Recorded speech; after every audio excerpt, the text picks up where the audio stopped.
Shri Harsh Malhotra. And sir, with your permission, I rise to lay papers mentioned against my name at serial number 5 of the list of business. Shri George Kurian. Respected Chairman, sir, with your kind permission, I rise to lay the papers listed against my name at serial number 1 of today's list of business. Report of the Department-related Parliamentary Standing Committee on Education, Women, Children, Youth and Sports, Susri Susmita Dev. Sir, I rise to present the 366th report on demands for grants 2025-26 pertaining to the Ministry of Youth Affairs and Sports in English and Hindi of the Department-related Parliamentary Standing Committee on Education, Women, Children, Youth and Sports. Statement by Minister Shri Manohar Lal. महोदय, आपकी अनुमति से मैं आवासन और शहरी कार्य मंत्रालय की PM street vendor Atmanirbhar Nidhi PM Svanidhi के संबंध में विभाग संबंधित आवासन और शहरी कार्य संबंधी संसदीय स्थायी समिति के 10वें प्रतिवेदन 17वीं लोकसभा में अंतर्विष्ट सिफारिशों के कार्यान्वयन की स्थिति के संबंध में एक वक्तव्य सदन के पटल पर रखता हूं।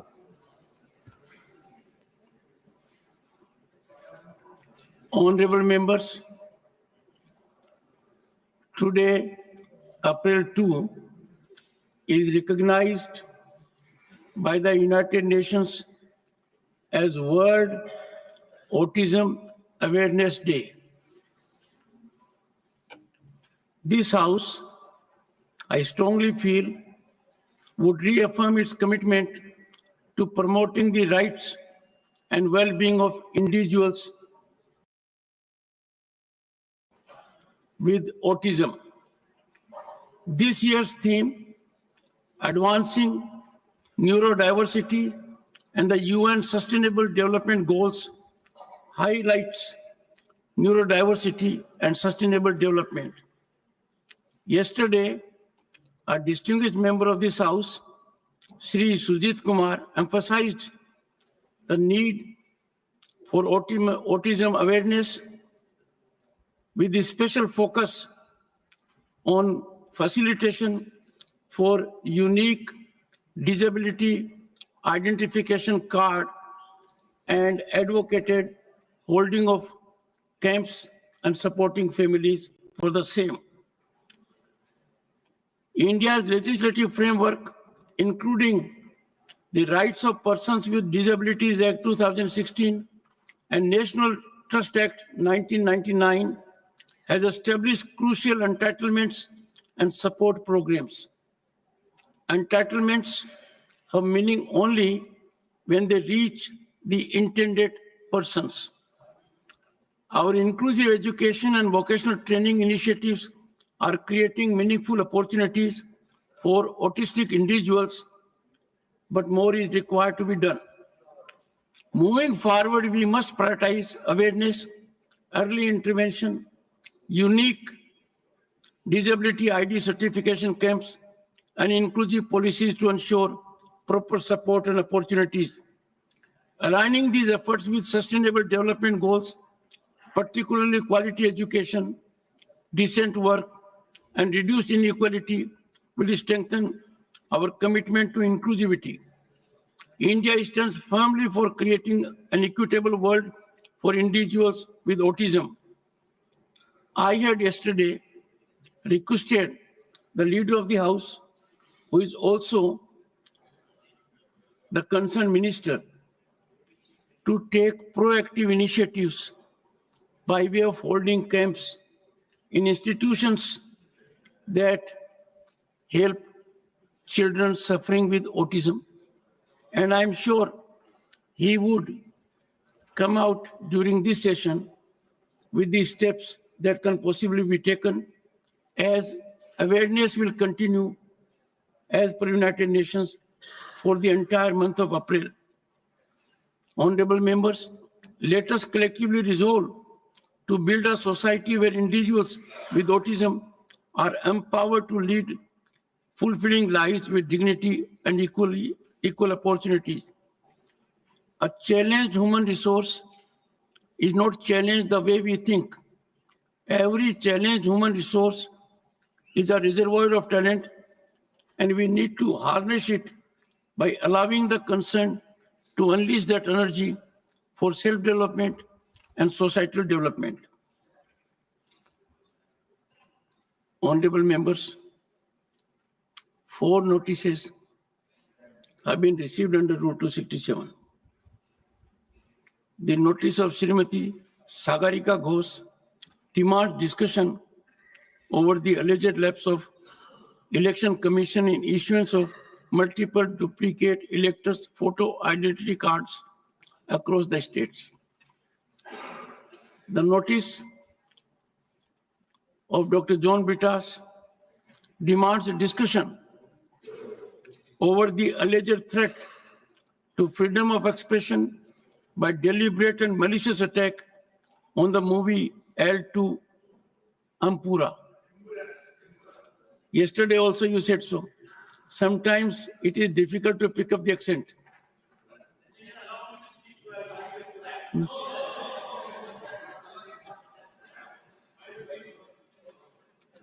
The notice of Srimati Renuka Chaudhary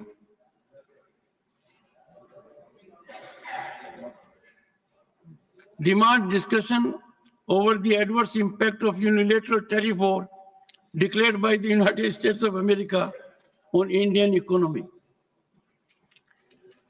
The notice of Sri Samik Bhattacharya demand discussion over alleged incidents of arson and vandalism and attacks on Hindu-owned shops and properties in Motabari, West Bengal.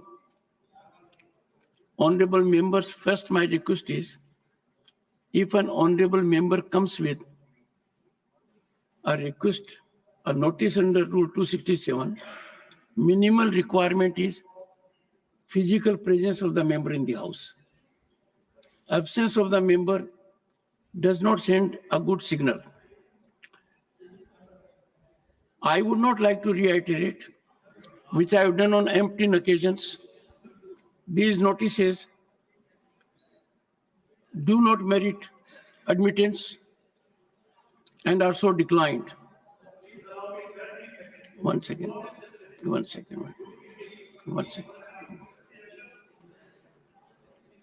This practice of allowing is never ending. One second. I allowed because Professor Ram Gopal Yadav has spent time manifold than you have done. By the time, John Britas, by the time you reach his level, and if I am in the chair, trust me, you will get the same accommodation.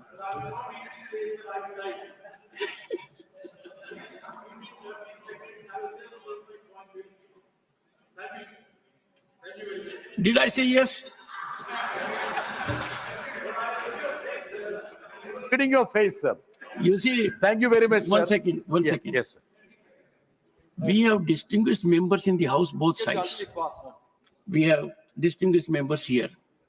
I always ensure that these members get precedence. And Honorable former Prime Minister H.D. Devagowda was not present when I indicated to the House that after talking to everyone concerned, we have devised a mechanism that whenever the former Prime Minister would like to make an input, it will be minimum 10 minutes if his party does not have that much time. And I'm grateful for Leader of the House and Leader of the Opposition for so appreciating. Sir, the issue also needs Let to me be... give him 30 seconds. Yes, thank you very much, sir. So, Sir, sit down. So, listed matters read with permission, Dr. John Britas, 30 seconds. thank you very much, sir. Sir, unfortunate incidents are happening in this country. There's an assault on freedom of speech and expression, which is enshrined in the Indian Constitution. Sir, I would just say that a movie which was censored and released in the theater, was asked to go back to the censor board again. And there have been 24 cuts resorted to because of the threats. And even the protagonists of the movies were depicted as anti-nationalists. If this is a situation in this country, I am fearing that the freedom of speech and expression, which is granted to the people, would be in peril. So I urge upon this House to see that such incidents doesn't happen. Even trolls and comedies are being deprecated. Sir, I'll come to you. I'll come to you. Movie should be banned. Sir. This movie should be banned. One second. Sit down. This movie. sir, Why was you? The feelings of Tamil Nadu. You are regarding Mullai Periyar. sir, our country is, The feelings of Tamil sir, Nadu people. please sit down. Our country is fast becoming the paradise of Conclude. wounded people. Anybody and everybody is getting wounded. Please. Sir, you need to give a mark to the creativity and freedom of speech and expression. Okay. It is sacrosanct, sir. Excellent. It is sacrosanct. Nothing will go on record now. Nothing. One second. George Kurian now. I have given him time. Sir, the film is against Christian faith. It is Christian faith and the cross. And all the Christians in India, it is opposing KCBC, CBCI, opposing. The communists want to insult the Christians in this country. That is why we are telling. Nothing will go on record. See, No. today you can see the CBCI and KCBC, they passed the resolution against this film. I am a Christian. Don't insult me. These communists want to insult every religion. They want to insult every religion. Why they are insisting? Every religion. Shri Mohammad Nadim al-Haq demand to confer Bharat Ratna to Indian origin astronaut Sunita Williams. Only vote Shri Mohammad Nadim al-Haq says will go on record. Sir, let us all welcome the safe return of Crew 9 to Earth after 286 days. They landed back on Earth on March 18th. Let me quote what the Honorable CM Mamata Banerjee said, and I quote, "Welcome Sunita Williams and Butch Wilmore back to Earth, finally and safely after so many days. Our daughter of India returns to us, and we are deeply, deeply happy and elated. We are profoundly happy for Butch Wilmore also. Hail their courage, hail their return, hail human glory. I congratulate the rescue team for their overwhelming support and success," unquote. A few days after she made this statement, the Honorable CM of West Bengal spoke at the State Assembly, where she demanded that Sunita Williams should be conferred with the Bharat Ratna, India's highest civilian award. This would be a fitting tribute for her remarkable achievement. Through her eyes from space, Sunita Williams, when looking at India, highlighted the Himalayas ripple effect, the fishing fleets near Mumbai and Gujarat, and the network of lights visible across the country. Sunita Williams' achievement would make ISRO proud, which was established in 1969. Yes, sir, great institutions were built before 2014. The success of Sunita Williams has always been celebrated in India. Giving her the Bharat Ratna would be the ultimate celebration. Sir, let me remind my fellow parliamentarians that Sunita Williams was honored on a visit to India in 2007. Among the many accolades she received, she was also conferred with the Padma Bhushan. I do recall that Sunita Williams said, and I quote, "There is one lady I admire a lot," unquote. In fact, that lady is now with us in Rajyasabha. Sunita Williams was referring to Mrs. Sonia Gandhi. Despite all the accolades showered on Sunita Williams from across the world and the UPA government in Delhi, the then government of Gujarat under the then CM did not felicitate her. A few days ago, she has expressed her desire to visit her father's home country and their ancestral village. She comes from Mehsana district, the same district where PM Modi hails from. Let me ask you, sir, who is a close relative of Sunita Williams? Who is a first cousin, also from the state of Gujarat? Her first cousin is Haran Pandya. Yes, Haran Pandya, he was a politician from Gujarat who was eliminated in a very controversial way in 2000. Sir, in 2025, we demand Bharat Ratna for a super achiever with strong Indian and Gujarati roots. Sir, सितारों से आगे जहां और भी है, सुनीता तेरे इम्तिहान और भी है.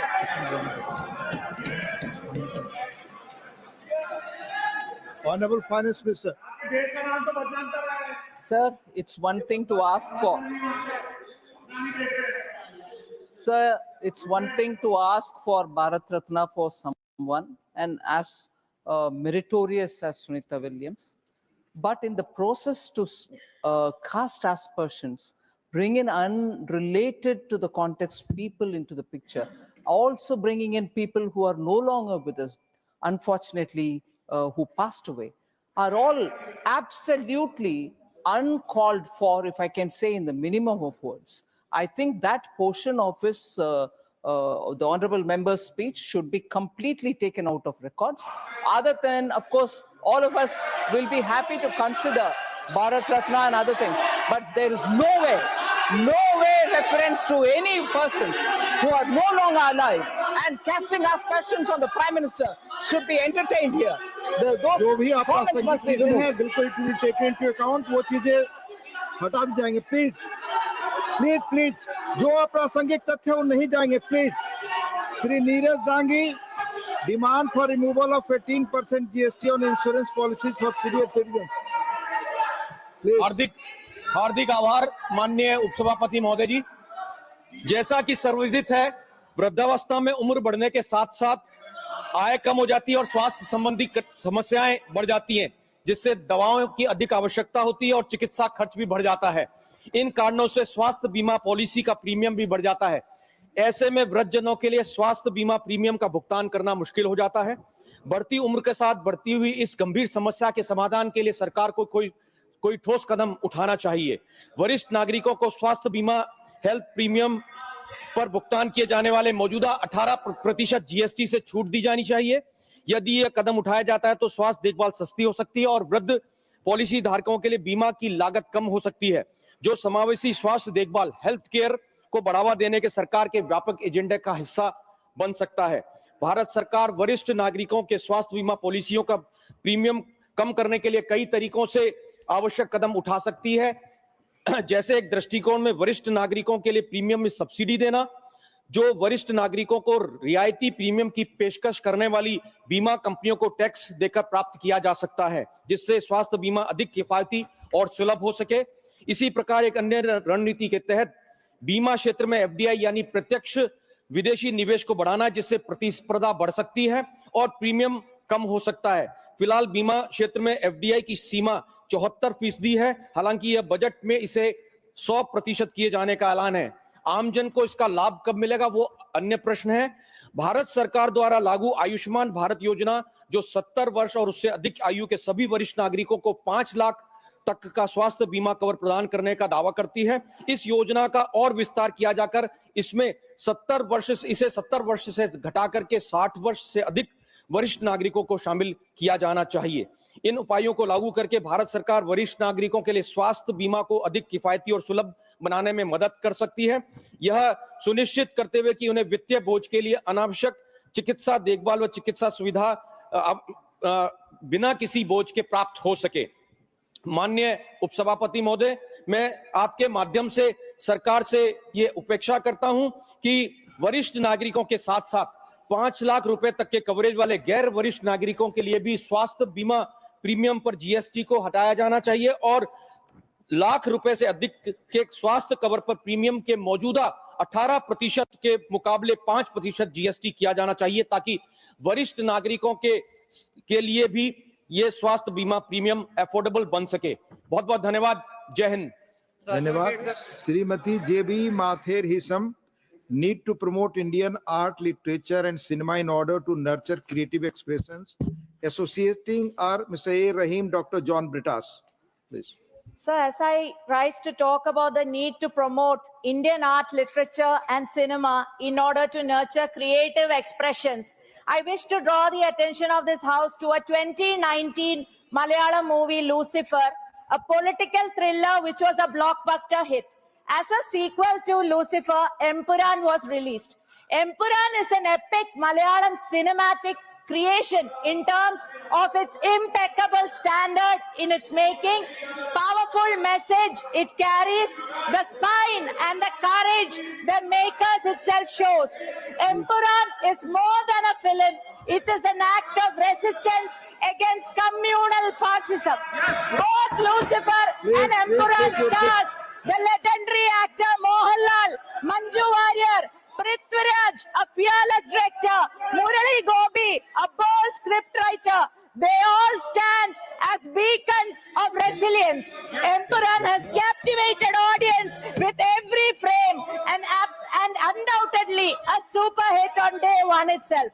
But immediately after the movie release, a hate campaign, cyber attacks started against these brilliant artists. Abuses and threats against such a great actor, Mohanlal, against Prithviraj, against his mother, Mallika Sukumaran, against his wife, Supriya Menon.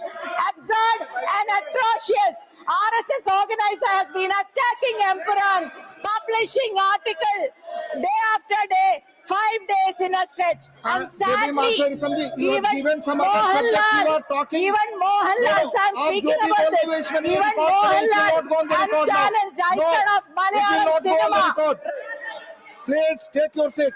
It's not going on record. आपने notice कुछ और दिया है और बोल किसी और विषय पर रही है. ये आपने सब्जेक्ट कुछ और दिया और बोल कुछ और. It will not go on record. No. Susri Swati Maliwal concerned over unregulated growth of e-rickshaws in Indian cities. Please. आपने सब्जेक्ट कुछ और दिया था, बोल कुछ और रही है. It will not go on the record. Maliwal ji, please. Maliwal ji, you speak. That will go on the record. Thank you, sir. Yes. Thank you, sir. Sir, Please. It's Maliwal ji speaking. You take your seat. No one take your seat. Maliwal ji, please speak. thank you, sir. Please. Sir, पहले e rickshaw एक Please take your seat. Sir, please restart my time, sir. Please take. Please. Sir, please restart my time, sir. It will start now. You speak. Susri Maliwal, please speak. Thank you sir. Sir, पहले e rickshaw एक किफायती और eco friendly परिवहन का माध्यम माना जाता था, लेकिन आज बिना निगरानी के चलते ये ज्यादातर दिल्ली और देश की सड़कों पर अराजकता फैलाते हुए नजर आते हैं. सर, जहां ऑटोज और टैक्सीज के लेकर बहुत सख्त नियम है, वहीं ई रिक्शा धड़ल्ले से बिना किसी नियंत्रण के, बिना किसी जवाबदेही के चले जा रहे हैं. सर, दिल्ली के किसी भी मेट्रो स्टेशन के बाहर देख लीजिए, दिल्ली के किसी भी मार्केट के बाहर देख लीजिए, सैकड़ों की संख्या में ई रिक्शा सड़कों के ऊपर खड़े होकर जाम लगाते हुए दिखेंगे. सर, हम ये नहीं कह रहे कि सारे के सारे ई रिक्शा चालक गलत हैं, पर सच ये है कि बहुत ओवरलोडिंग होती है. एक ई रिक्शा में जहां 3 से 4 लोग बैठ सकते हैं, वहां 8 से 10 लोग बिठा दिए जाते हैं. सर, ये ई रिक्शा के स्ट्रक्चर्स ऐसे होते हैं कि अगर हल्का सा बैलेंस बिगड़ा नहीं, पूरी की पूरी गाड़ी पलट जाती है. सर, ये भी देखने को आता है कि बहुत सारे ई रिक्शा ड्राइवर्स, उनके पास ना तो कोई लाइसेंस है, ना ही किसी प्रकार का कोई ट्रेनिंग, रॉन्ग साइड पे चलाते हैं, ओवर स्पीडिंग करते हैं, रेड लाइट तोड़ते हैं. ये सब आम होता जा रहा है. सर, राज्य सरकारों के पास कोई आंकड़े भी नहीं है. दिल्ली में ही बताया जाता है कि 2.5 लाख से ज्यादा ई रिक्शा सड़कों पे चल रहे हैं, पर कितनों के पास रजिस्ट्रेशन है, कितनों के पास लाइसेंस है, सर किसी को नहीं पता. सर, 1 महीने पहले एक 10 साल की बच्ची की दिल्ली में मौत हुई क्योंकि एक तेज रफ्तार ई रिक्शा आकर उसे टकरा गई. सर, अभी कुछ समय पहले एक 7 साल के बच्चे की भी दिल्ली में मौत हुई क्योंकि एक ई रिक्शा के अवैध चार्जिंग पॉइंट से उसको करंट लग गया. सर, इस तरीके के इंसिडेंट्स बढ़ते चले जा रहे हैं. राज्य सरकारों को चाहिए कि सबसे पहले ई रिक्शा की संख्या को सीमित करें. ई रिक्शा के वाहन और चालक दोनों का लाइसेंसिंग होना चाहिए. रूट निर्धारित होने चाहिए, स्टैंड निर्धारित होने चाहिए. जितने अवैध चार्जिंग पॉइंट्स चल रहे हैं ई रिक्शा के, सबको बैन करना चाहिए, बंद करना चाहिए. और सबसे जरूरी बात, अगर कोई नियम तोड़े तो उसके ऊपर सख्त से सख्त कार्यवाही होनी चाहिए. सर केंद्र सरकार को चाहिए कि राज्य सरकारों की इस इशू पे जवाबदेही तय हो। सर हमें सुविधा चाहिए लेकिन सिस्टम के साथ, हमें रफ्तार भी चाहिए लेकिन जिम्मेदारी के साथ, और सबसे बड़ी बात सर हमें प्रगति चाहिए लेकिन किसी की जिंदगी की कीमत पे नहीं। जय हिंद। धन्यवाद। माननीय सदस्यगण, मैं अगले वक्ता को बुलाऊं इसके पहले मैं आपसे एक निवेदन करना चाहूंगा। मेरे सामने वो दोनों विषय पड़े हुए हैं जो जीरो आवर के लिए दिए गए थे, और इसके पहले दो वक्ताओं ने जो विषय दिए थे उससे बिल्कुल अलग विषय उठाए। आप जानते हैं नहीं उठा सकते, इसलिए वो चीजें रिकॉर्ड पर नहीं जाएगी। कृपया रूल्स को फॉलो करें। माननीय Shri KR. Suresh Reddy, concern over the destruction of forest eight Hyderabad university. Yes, I'm here, sir. Deputy Chairman, sir, I would like to raise an important issue concerning the University of Hyderabad. The land crisis threatens education, environment, and justice, sir. The Telangana state government has initiated the process of selling 400 acres of government University of Hyderabad's land at Kanchagachipoli for commercial purposes, sir. This decision directly contradicts the university's founding principles. The University of Hyderabad was established in 1974 through the 32nd Constitutional Amendment under Article 371D(e) to promote education and research for the Telangana region, which historically faced educational neglect. The move to sell this land is not just a breach of public trust, but a threat to students' future and a serious environmental hazard. Our party and our party working president, K.T. Ramarao, has voted support to this agitating university students. The students expressed anguish over this betrayal, highlighting how it jeopardizes the university's future expansion and compromises higher education access for marginalized communities. Environmental catastrophe in making, sir. This land in question is a critical natural sanctuary in Hyderabad's shrinking urban ecosystem. It is home to 237 species of birds and endangered wildlife, sir, including the Indian star tortoise, spotted deer, Indian rock python, monitor lizards, and so on. It has also got 2 water bodies, Peacock Lake and Buffalo Lake, serving as breeding grounds for the birds and migratory birds, sir. Selling this land would destroy biodiversity, damage natural system, and disturb the city's fragile ecological balance. Our party has raised concern that the state government plans to commercialize this parcel of land, which will eliminate green cover and threaten Hyderabad's environmental sustainability. The key environmental violations which are here are the Wildlife Protection Act 1972, the Forest Conservation Act, the Environmental Protection Act, sir. The University of Hyderabad educates over 5,400 students, mostly belonging from backward class, scheduled tribes, OBCs, economically weaker section, including a sizable number of disabled students who avail education here, sir. Now, the students for the first time have come in protest day. The protest of the students is not for any increase in mess charges. It is not for better faculty. The students are fighting for the voiceless flora and fauna there, sir. And these students are being brutally taken away by the police, lathi charge, and the entire bulldozing is being done. It is for the first time in the country. The students are fighting for the environment and the state is oppressing them. Now this is... Thank you. Thank you. Mani Shri Dhairyasil Mohan Patil, demand for protection of GI tag Alfonso mango of Konkan region of Maharashtra. Please take your seat. आदरणीय सभापति महोदय, महाराष्ट्र राज्य का कोकण क्षेत्र का जगत प्रसिद्ध हापुस आम को प्राप्त हुआ जियोलॉजिकल इंडिकेटर टैग नियम का उल्लंघन, इसके बारे में अध्यक्ष महोदय मैं बोलने वाला हूं। अध्यक्ष महोदय, कोकण क्षेत्र में उत्पाद होने वाला हापुस आम मतलब अल्फांसो मैंगो अपने मधुर रस, उत्तम स्वाद, सुनहरा रंग व तंतु विरहित पल्प के कारण विश्व भर में प्रसिद्ध है। हापुस आम के ये गुणवत्ता विशेष कोकण के रासायनिक और भौतिक गुणवत्ता पूर्ण माटी और पानी और हवा के कारण आती है। इसका मतलब अध्यक्ष महोदय, अगर यही हापुस का पेड़ अगर कोकण व्यतिरिक्त अन्य क्षेत्र में लगाया जाए तो उसको आने वाला फल है ये इतना गुणवत्तापूर्ण नहीं रहेगा। इसलिए अध्यक्ष महोदय, कई रिसर्च और इन्वेस्टिगेशन के बाद जियोलॉजिकल इंडिकेटर अधिनियम 1999 द्वारा जीआई रजिस्ट्री चेन्नई द्वारा महाराष्ट्र के कोकण के 5 जिले जिसमें रायगढ़, रत्नागिरी, सिंधुदुर्ग, ठाणा और पालघर, इसमें पैदा होने वाला या इसमें हापुस के पेड़ को लगने वाला फल मतलब आम ही हापुस माना जाएगा, ऐसा अध्यक्ष महोदय माना जाता है। मतलब अध्यक्ष महोदय अन्य क्षेत्र में लगाया गया हापुस जैसा पेड़ को आने वाला आम ये हापुस नहीं माना जाएगा। अध्यक्ष महोदय, जैसा लंगड़ा आम यूपी को उत्तर प्रदेश का रहता है उसे जीआई मानांकन मिला है, मालदा पश्चिम बंगाल का रहता है। इसका मतलब यह अध्यक्ष महोदय, अगर महाराष्ट्र में या कोकण में लंगड़ा आम का पेड़ लगाया जाए या मालदा आम का पेड़ लगाया जाए तो उससे आने वाला फल मालदा या लंगड़ा नहीं माना जाएगा। अध्यक्ष महोदय, जीआई ऑथेंटिकेशन के कई फायदे हैं। ग्राहक को गुणवत्तापूर्ण ऑथेंटिक उत्पाद मिलता है, किसानों को आर्थिक फायदा होता है, पारंपरिक विरासत का संरक्षण होता है और अंतरराष्ट्रीय बाजार में अपने माल की यहाँ पर पहचान रहती है। अध्यक्ष महोदय, आम का सीजन अभी चालू है और अध्यक्ष महोदय बाजार में कोकण का हापुस जितना आता है उससे 3 गुना हापुस बताकर अध्यक्ष महोदय मार्केट में बेचा जाता है। मतलब अध्यक्ष महोदय, एक हापुस के पीछे 2 आम बनावट हापुस बेचे जाते हैं अध्यक्ष महोदय। इससे ग्राहक को नुकसान होता है, किसानों को नुकसान होता है और ब्रांडिंग हो नहीं पाता।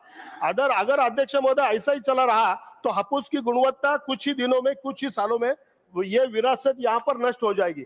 अध्यक्ष महोदय, मेरी ये मांग है यहाँ पर सदन में, ये मैं मांग करता हूं कि कोकण से बाहर से आने वाला हापुस आम कई एपीएमसी और व्यापारियों द्वारा खरीदा और बेचा जाता है। अध्यक्ष महोदय, इस तरीके का व्यवहार जीआई टैग अधिनियम 1999 द्वारा गैर कानूनी मान के गैर व्यवहार करने वालों को दंडित किया जाए और कोकण की इस विरासत को अध्यक्ष महोदय संरक्षित किया जाए। धन्यवाद। Shri Ritabrata Banerjee, demand for strict action against provident fund defaulters. Thank you, sir. The Employees Provident Funds and Miscellaneous Provisions Act 1952 is one of the most important social security schemes for the benefit of the working people of our country. This act provides for the institution of provident funds, pension funds, and deposit-linked insurance funds for employees in factories and other establishments. Provident Fund is a central government managed retirement savings scheme where both employees and employers contribute a portion of the employee's salary to create a fund for retirement or on emergencies managed by organizations like the Employees Provident Fund organization. Sir, unfortunately enough, defaults under the EPFO has reached a record high of almost rupees 26,000 at the end of 23-24, marking an increase of 69.3% from rupees 15,254 crores the previous year, according to the official data. The private sector's default on Provident Fund deposits with the EPFO has been constantly on the rise in the last 5 years in an alarming rate. In the private sector, sir, particularly, a large number of employers are not only depositing their contributions only, but also are not depositing the contribution of the employee, which the employers are deducting during salaries. This is a dangerous and alarming trend. In order to ensure stringent measures against the PF defaulters, sir, the concerned state government must have the concrete PF data from the PF offices, which are not happening in reality. The Labour Department of the Government of West Bengal has been repeatedly requesting the additional Central PF Commissioner in charge of West Bengal, Sikkim and Andaman and Nicobar Islands to share the list of defaulters of jute mills since 2024. The concerned additional Central PF Commissioner has bothered not to give any details till date, sir. There was a written complaint to the Labour Minister, West Bengal, against a private contractor agency working at Haldia Dock Complex by nearly 1,000 contractual employees of Haldia Port regarding huge PF default. The Labour Department has been sending formal letters to the same additional Central PF Commissioner since August 2023, but till date, no concrete reply has not been received. Naturally, a suspicion of an unholy nexus between the said office and the contractor arises. The question is whether this particular office, situated in DK Block, Sector 2, Salt Lake, West Bengal, is trying to protect that particular PF defaulter at any cost. Similarly, since 2024, the West Bengal Labour Department has been writing to the regional Provident Fund commissioners of Jalpaiguri, Shiliguri and Darjeeling requesting for the garden-wise PF dues under their jurisdiction. Unfortunately enough, sir, no concrete reply has been received from them. In order to ensure stringent action against PF defaulters, through you, sir, I will request you to Thank shift you. to Srimati Darshana Singh, demand for mandatory provisions of first aid training for teachers and students in the schools. Srimati Darshana Singh, please. धन्यवाद उपसभापति महोदय। आज मैं इस शून्यकाल में विद्यालयों में प्राथमिक उपचार यानी कि फर्स्ट एड के प्रशिक्षण देने हेतु विषय पर अपनी बात रखना चाहती हूँ। माननीय उपसभापति महोदय, इस सदन के माध्यम से मैं आपका ध्यान विद्यालयों में प्राथमिक उपचार यानी कि फर्स्ट एड की शिक्षा प्रदान करने की आवश्यकता की ओर आकर्षित कराना चाहती हूँ। महोदय, स्कूलों में अक्सर बच्चों के साथ कई प्रकार की दुर्घटनाएं होती रहती हैं, जैसे कि चोट लगना, जलना, सांप या अन्य जीव जंतुओं के काटने की घटनाएं प्रमुख हैं। इन आपातकालीन स्थितियों में सही समय पर दिया गया प्राथमिक उपचार जीवन को बचा सकता है। अतः महोदय, इस तरह की दुर्घटनाओं से जान माल की रक्षा करने के लिए स्कूलों में शिक्षकों एवं बच्चों दोनों के प्राथमिक उपचार के प्रशिक्षण की व्यवस्था होनी चाहिए, जिससे ऐसी दुर्घटनाओं से होने वाले जान माल की हानि को कम किया जा सके। इस प्रशिक्षण में उन्हें दुर्घटनाओं से बचाव के तरीके, प्राथमिक उपचार से संबंधित सभी तकनीकी जानकारियां जैसे जानवरों के काटने पर उपचार, CPR और अन्य जीवन रक्षक तकनीकें सिखाई जाएं। यह प्रशिक्षण शिक्षकों एवं बच्चों को न केवल स्कूल परिसर के अंदर आपातकालीन स्थितियों में मददगार बनाएगा, बल्कि ये प्रशिक्षित शिक्षक और ये बच्चे स्कूल के बाहर भी परिवार और आस पड़ोस के में होने वाली घटनाओं में मदद कर पाएंगे। माननीय उपसभापति महोदय, मैं सदन के माध्यम से सरकार से अनुरोध करती हूं कि विद्यालयों में प्राथमिक उपचार प्रशिक्षण को अनिवार्य किया जाए और सभी शिक्षकों व छात्रों को इसका प्रशिक्षण दिया जाए। प्रत्येक विद्यालय में प्राथमिक उपचार किट अनिवार्य रूप से रखी जाए। समय समय पर डॉक्टरों और स्वास्थ्य विशेषज्ञों द्वारा कार्यशालाएं भी आयोजित की जाएं। बहुत बहुत धन्यवाद। Dr. V. Sivadasan, demand to address the problems faced by workers of National Health Mission. Respected Chair, the health workers of various projects of NHM are working under great occupational risk. They have no job security. They are facing huge crisis. Doctors are getting very low salary. The salary of the nurses and the salary of workers are also very low. So that is very meager compared to the salaries of the permanent staff. Despite the Supreme Court verdict mandate on equal pay for equal work, this principle is not applied for them. They are forced to toil for a minimal pay. Despite years of service, their positions are not regularized and they remain temporary.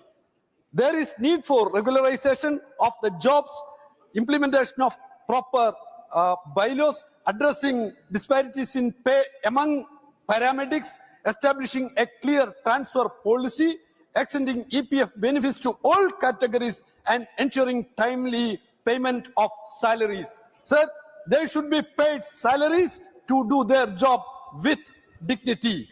The health sector is in the state list, but grabbing the power of the state, union government is making lot of regulations for the schemes. The disbursement of the money of the scheme is used as a tool for destroying the development of the concerned state. In 2005, when NRHM was started, the government said that the union government will provide accessible, affordable and quality health care for rural population, especially vulnerable groups. Now, the name has been changed to NHM, but the scheme is running in the opposite direction. For expanding the availability of welfare healthcare, the union government should provide the money to the state. The states have made huge investment in the health sector. Union government is telling that they don't have enough money in health sector. Union government is spending a very less amount. It is only 0.27% of the GDP. There is a lot of space for improvement. Strengthening the state is one of the solutions for providing better healthcare facilities, not bypassing the right of the states. That is against the spirit of the constitution.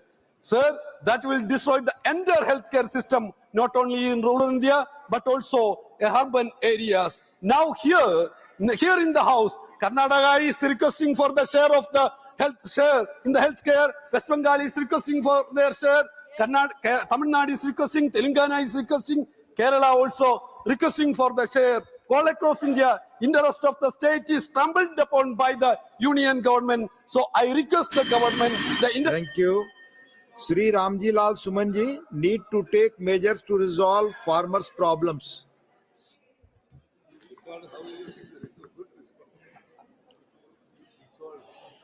उपसभापति जी, पूरा देश जानता है कि एक लंबे समय से किसानों का आंदोलन हमारे देश में चल रहा है। यूं तो उनकी कई मांगे हैं, लेकिन सबसे महत्वपूर्ण मांग ये है कि ये फसलों का जो न्यूनतम समर्थन मूल्य घोषित किया जाता है, एमएसपी घोषित किया जाता है, उसको कानूनी गारंटी मिलनी चाहिए। सभापति महोदय, मैं देश के किसानों के श्रम को प्रणाम करता हूं कि उन्होंने अथक प्रयास करने के बाद इस देश को अन्न के क्षेत्र में आत्मनिर्भर बनाया। किसान खुद भूखा रहा, लेकिन उसने देश की आवश्यकताओं को पूरा किया। उपसभापति महोदय, सबसे ज्यादा तकलीफ देह यह है कि इस आंदोलन को खत्म करने के लिए सरकार की ओर से जो प्रभावी पहल की जानी चाहिए, वो प्रभावी पहल नहीं की गई। सभापति महोदय, आप जानते हैं कि जगदीश सिंह डल्लेवाला किसान नेता एक लंबे समय से अभी भी भूख हड़ताल पर है। 17 मार्च से सरकार ने घोषित किया है कि वो किसानों के गेहूं की खरीद करेगी। सभापति महोदय, मैं दावे के साथ कह सकता हूं कि पिछली बार भी किसान खुले बाजार में ज्यादा गया, सरकारी खरीद केंद्रों पर कम गया, और जो स्थिति है एमएसपी की कानूनी गारंटी मिलने के कारण किसान की प्राथमिकता खुला बाजार होती है। और मैं दावे के साथ कह सकता हूं कि सरकार ने जो गेहूं खरीद का लक्ष्य तय किया है, सरकार किसी भी कीमत पर उस लक्ष्य को प्राप्त नहीं कर सकती। उपसभापति महोदय, लोग खेती करना छोड़ रहे हैं, कृषि के प्रति लोगों का आकर्षण खत्म हो रहा है। उपसभापति जी महोदय, आप सब जानते हैं कि इससे पहले जो आंदोलन हुआ, तमाम किसान उसमें शहीद हुए, किसानों पर झूठे मुकदमे लगे, वो झूठे मुकदमे आज तक वापस नहीं हुए। और सबसे ज्यादा तकलीफ दे है उपसभापति महोदय कि ये जो न्यूनतम समर्थन मूल्य तय करने वाली कमेटी है, कृषि मंत्रालय के अधीन संयुक्त सचिव इसका अध्यक्ष होता है। न तो उसमें किसानों के नुमाइंदे होते हैं, न कृषि विशेषज्ञ होते हैं। सभापति महोदय, ये बहुत गंभीर मामला है और मैं आपके मार्फत ये आग्रह करना चाहूंगा कि किसानों की समस्याओं का हल तब तक नहीं होगा जब तक एमएसपी को कानूनी गारंटी नहीं मिल जाती। इसलिए मैं आपके मार्फत निवेदन करना चाहूंगा कि सरकार किसानों की पीड़ा को समझे और तत्काल इस देश में घोषित करे कि किसानों को। धन्यवाद। Shri Mayank Kumar Nayak ji demand to start Mehsana Mumbai flights under regional connectivity scheme Udan. माननीय उपसभापति महोदय, मैं आपके माध्यम से नागरिक उड्डयन मंत्रालय का ध्यान उत्तर गुजरात के महत्वपूर्ण औद्योगिक एवं व्यापारिक केंद्र मेहसाणा की ओर आकर्षित करना चाहता हूं। इस क्षेत्र में हवाई सेवा की अत्यंत आवश्यकता है, जिससे क्षेत्र का विकास को गति मिल सकती है। मेहसाणा न केवल स्वयं एक औद्योगिक और शैक्षणिक केंद्र है, बल्कि इससे निकटवर्ती जिले पाटन है, बनासकांठा है और राजस्थान के सटे जिले हैं उनसे सभी प्रत्यक्ष रूप से लाभान्वित होंगे। इन जिलों से नागरिकों को चिकित्सा, शिक्षा, व्यापार एवं रोजगार के हेतु मुंबई जाना होता है। जैसे महसाना से मुंबई एक उड़ान योजना के अंतर्गत उड़े देश का आम नागरिक, उसके अंतर्गत महसाना से मुंबई और मुंबई से महसाना की एक फ्लाइट शुरू की जाने से इस क्षेत्र से जो डेवलपमेंट होने वाला है वो डेवलपमेंट तेजी से हो रहा है। और वहां आने जाने वाले सभी, जैसे हमारे वहां ओएनजीसी है और मारुति का प्लांट लगा हुआ है, होंडा का प्लांट लगा हुआ है, और माननीय मोदी जी जब वहां मुख्यमंत्री थे और अभी प्रधानमंत्री के तौर पर वहां इंडस्ट्रियल डेवलपमेंट और एग्रीकल्चर डेवलपमेंट भी ज्यादा हुआ है। तो मेरा जो टूरिज्म सर्किट भी पूरे नॉर्थ गुजरात के अंदर डेवलपमेंट की जा रही है। जैसे पाटन की हमारी रानी की वाव है, उसकी प्रतिकृति 100 की नोट पे भी सरकार ने माननीय मोदी जी ने रखी है। तो उस स्थल को देखने के लिए भी पूरे देश से लोग आ रहे हैं। तो मेरा सदन के माध्यम से यही निवेदन है कि महसाना की में अभी हवाई पट्टी भी मौजूद है और उस हवाई पट्टे पे पायलट ट्रेनिंग स्कूल भी चलती है। तो पायलट ट्रेनिंग स्कूल चलने की वजह से हमारे वहां से गुजरात के और देश को नए नए पायलट भी मिलते हैं।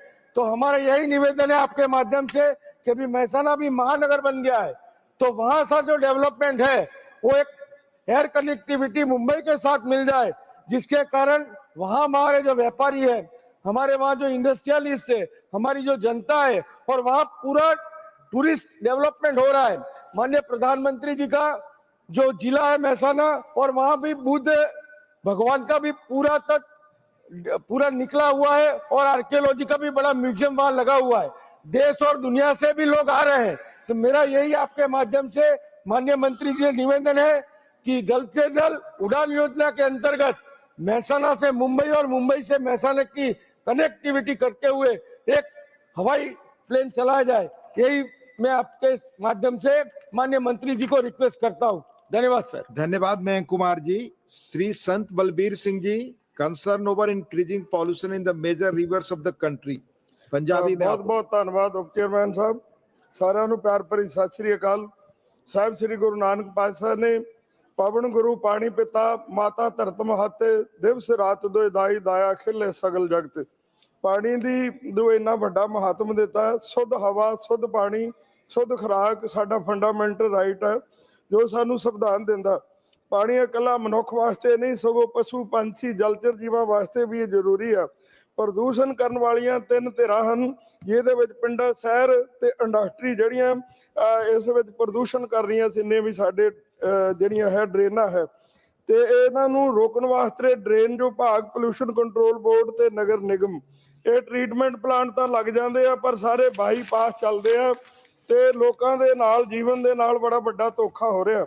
ਜਿਹੜੇ ਪੋਲਿਊਸ਼ਨ ਕੰਟਰੋਲ ਬੋਰਡ ਨੂੰ ਰੋਕਣ ਵਾਸਤੇ ਲਾਇਆ ਸਟੇਟ ਪੋਲਿਊਸ਼ਨ ਕੰਟਰੋਲ ਬੋਰਡ ਤੇ ਸੈਂਟਰ ਪੋਲਿਊਸ਼ਨ ਕੰਟਰੋਲ ਬੋਰਡ, ਉਹ ਚਿੱਟੇ ਹਾਥੀ ਸਾਬਤ ਹੋ ਰਹੇ। ਇਸੇ ਕਰਕੇ ਨਦੀਆਂ ਦਾ ਪੋਲਿਊਸ਼ਨ ਜਿਹੜਾ ਹੈ ਉਹ ਨਹੀਂ ਰੁਕ ਰਿਹਾ।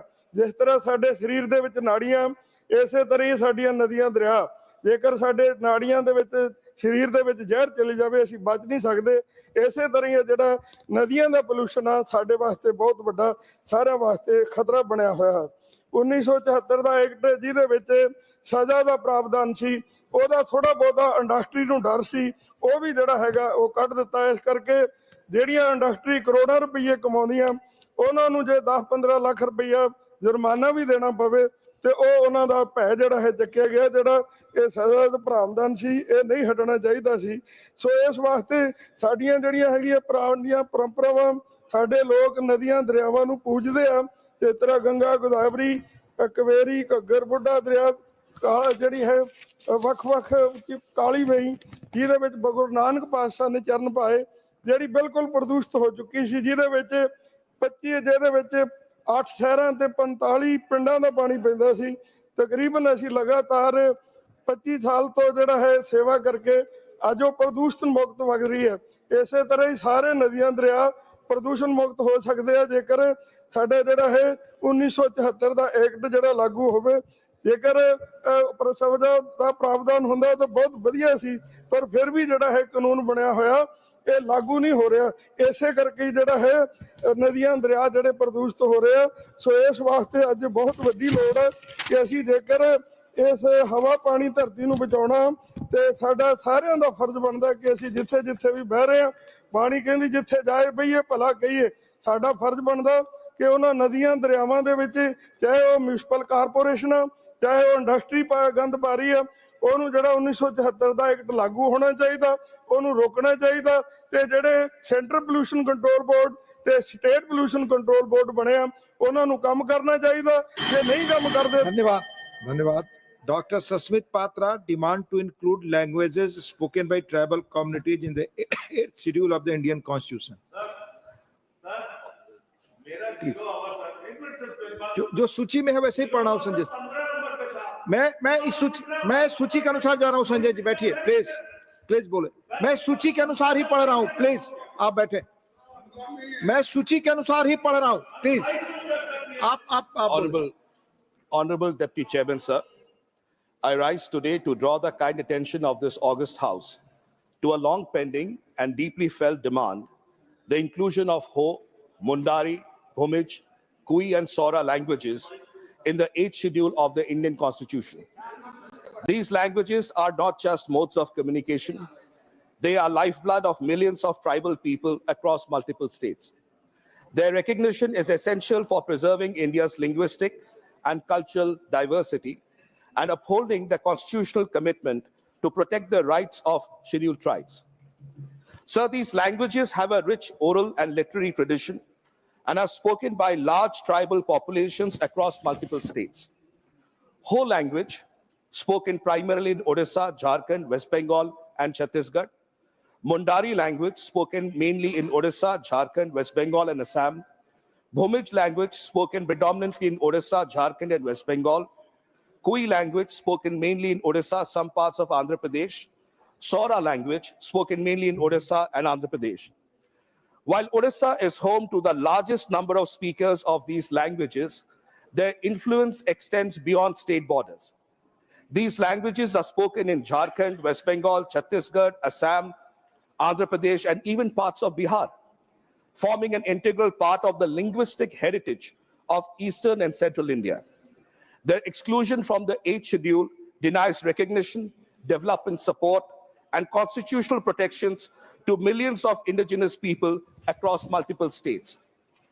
Odisha has been at the forefront of championing this cause under the leadership of former Odisha Chief Minister and Biju Janata Dal President Shri Naveen Patnaik ji.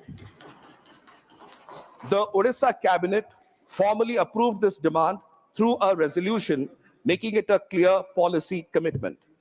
The Odisha government, then led by Shri Naveen Patnaik ji, had written multiple letters to the government of India urging immediate action on this matter. Therefore, I strongly urge the Honorable Union Government to honor the demand of the Odisha cabinet, the then Odisha government, and millions of tribal people across multiple states by including Ho, Mundari, Bhumij, Kui, and Sora languages in the 8th schedule of the Constitution. I conclude by saying that it is not a linguistic issue alone. It is a matter of justice, dignity, and constitutional equality for billions of tribals, brothers and sisters of India. I thank you, sir. Jai Hind. Thank you. Susri Susmita Devji, concern over the delay in disbursement of pensionary benefits to government employees. Thank you, sir. Sir, pensioners have served the country with dedication, and denying them fair and timely pensions is unjustified. So the Supreme Court has repeatedly stated that the right to receive pension is equivalent to right to property under the Constitution. I quote, "Pension is neither a bounty nor a matter of grace. It's a social welfare measure rendering socio-economic justice to those who in the heydays of their life ceaselessly toiled for the employer on an assurance that in their old age, they would not be left in the lurch." Sir, the recent amendments to the Central Civil Service pension rules have given rise to some concern, and I demand that the government re-looks at it. So the concern is spreading fast among state government employees as well as central government employees. Sir, the changes suggest that pensioners who retire before January 2026 may be deprived of the benefit of the 8th Pay Commission, creating an unfair distinction between retirees. This is unjust, sir. The Employee Association and unions have strongly criticized this. According to the changes to the civil service pension rules, the government has given itself a power to classify pensioners at its discretion. Such arbitrary policy making violates the principles of fairness and transparency, sir. Sir, as a good example, I look at the 7th Pay Commission implemented in 2016, which ensured that pensioners, whether retired before or after 2016, received equal pensions. The principle of no discrimination between old and new pensioners has been repeatedly upheld by the Supreme Court. The government is now attempting to reverse this. Sir, according to government data, by 1st March 2025, nearly 36.57 lakh government employees and 33.91 lakh pensioners will be affected by these changes. Sir, the central government employees and pensioners are expecting a salary and pension hike under the 8th Pay Commission, which is also likely to be delayed. Reports suggest that the government has also given itself the power to decide when to implement the Pay Commission's recommendation and who should qualify for pension benefits, leaving lakhs of pensioners in a state of uncertainty. I demand from the government, sir, that these pensioners have served the country with dedication, and denying or delaying their fair pension is unjustified. I urge the government to ensure all pensioners, no matter when they retire, receive their rightful benefits and enjoy parity under the Pay Commission. Thank you, sir. Thank you. Srimati Sulata Deo, demand to enforce stricter laws to protect animals, wildlife and nature. Thank you so much deputy chairman sir. सब इंसान और सब अपने अपने प्रावधान के लिए बोलते हैं. मैं आज जो बोल नहीं सकते अनस्पोकन एनिमल है, मैं उनके बारे में बोलना चाहती हूँ. हम माइथोलॉजी भी हमको सिखाता है कि कैसे हम अपने जो एनिमल और बर्ड्स को कैसे बचा के रखें. इसलिए बहुत सारे जो देवता और देवी और देवता है उनके वाहन के हिसाब से बहुत सारे एनिमल्स और बर्ड्स को बचाने के लिए ये किया गया है. मगर हम अब इस सोसाइटी में, ऐसे सोसाइटी में रहते हैं जहां animal क्रूरलिटी day by day increase होता रहता है. चाहे वो प्रेग्नेंट डॉग हो, कैट हो, फिर एलिफेंट हो, कोई भी तरह के एनिमल हो, उसके ऊपर रोज के मरे रोज क्रूरलिटी होती रहती है. और ओपन स्लॉटर हाउस आप देखें तो सारे जगह पर मौजूद है और इससे चलते बच्चों के दिमाग पर भी बहुत खराब प्रभाव पड़ रहा है. मैं ये बात बोलना चाहती हूँ कि जब ट्रेन लाइन में बहुत सारे एलिफेंट्स की कट के मौत होती है, कितने गाय और कितने की चीजों के मौत होती है, उसके चलते जब बोला जाए तो ये रेलवे के ऊपर फिर फॉरेस्टर अपना दोष देते हैं, फॉरेस्टर को फिर रेलवे के ऊपर दोष दिया जाता है. इसमें कोई दुविधा है कि क्या किसके ऊपर दोष देने से कुछ नहीं होता. बीएनएस जब लागू हुआ था तब मैं तभी भी बोली थी कि एनिमल के ऊपर क्रूरल्टी जो हो रहा है उसके चलते कड़ी से कड़ी नियम बनाना चाहिए. मगर एनिमल के ऊपर जो क्रूरल्टी डे बाय डे हो रहा है उसके चलते कोई ऐसा प्रावधान नहीं है कि हम उनके अगेंस्ट में हो रहे क्रूरलिटी जो कर रहे हैं उनको कड़ी से कड़ी सजा दे सके. अभी बरहमपुर, ओडिशा के बरहमपुर में एक डॉग को 3-4 बार और चाकू से काट दिया गया. ऐसे ही होता है बहुत सारे. इसीलिए मैं बोल रही हूँ कि एनिमल क्रूरलिटी के ऊपर ऐसा आइन आना चाहिए कि सबको जो ऐसा क्रूरलिटी करे फिर उसके ऊपर कड़ी से कड़ी. Thank you. Question number 331, Shri Sandeep Kumar Pathak. Question number 331, sir. Honorable Minister. Sir, the answer is laid on the table of the House. Supplementary 1, Shri Sandeep Kumar Pathak. Thank you, Honorable Chairman, sir. Sir, as all of us know that in 1950s, India and China both were doing equally in terms of economic growth. There it is a matter of all investigation and study as to what happened that made China what it is now and what happened to India's story. All of us understand that the industrialization was the key. And behind this industrialization, there was the vocational and skill development training. So first of all, I would like to highlight the fact that the ministry that the Honorable Minister is heading is one of the most important ministry. Under this ministry, if the answer we have received is that in 2022-23, there were 7,000 trainees who were trained. 23-24, 16,000 trainees were trained. And 24 and 25, 35,000 trainees were trained. So my question to Honorable Minister through you is, sir, whether in 1.4 billion country, this 35,000 people training in a year is sufficient, and if it is not sufficient, so what is it that the ministry is trying to work upon it? Honorable Minister. Sir, through you, I'd like to place on record the question focused on entrepreneurship training, a particular skill under PMKVY, which is a scheme. So that is why the number that is being reflected in the answer is low. Otherwise, the reach of PMKVY up till now, 1.6 crore beneficiaries have been there. Sir, in the answer, we only spoke about the particular courses that offer entrepreneurship development specifically under PMKVY. Apart from this scheme, which is a flagship scheme, there are various other programs also that target the development of entrepreneurial thinking, out-of-box thinking, critical thinking in our student base. Sir, for instance, we have two institutions which are autonomous bodies working under the ministry. One is Indian Institute of Entrepreneurship, which works out of Guwahati. The second is NISBUD, which is National Institute of Small Business Development, which is stationed in Noida. Sir, in these two organizations, which do a number of programs working with other departments and ministries, the total number of programs, for instance, let me tell you, sir, IIE, from financial year 13-14 to 15th March 2025, 10,765 programs were conducted in 3,52,552 participants. In NISBUD, 35,689 programs have been conducted from financial year 2015 till November 2024. And in these programs, 9,22,961 participants were there. Again, I reiterate, this is only for the EAP, which is the Entrepreneurship Awareness Program, the EDP, which is Entrepreneurship Development Program, and ESDP, which is Entrepreneurship Skill Development Program. These particular programs, these are the numbers that reflect under these schemes. Second supplementary, Shri Sandeep Kumar. Thank you, sir. Ministry ने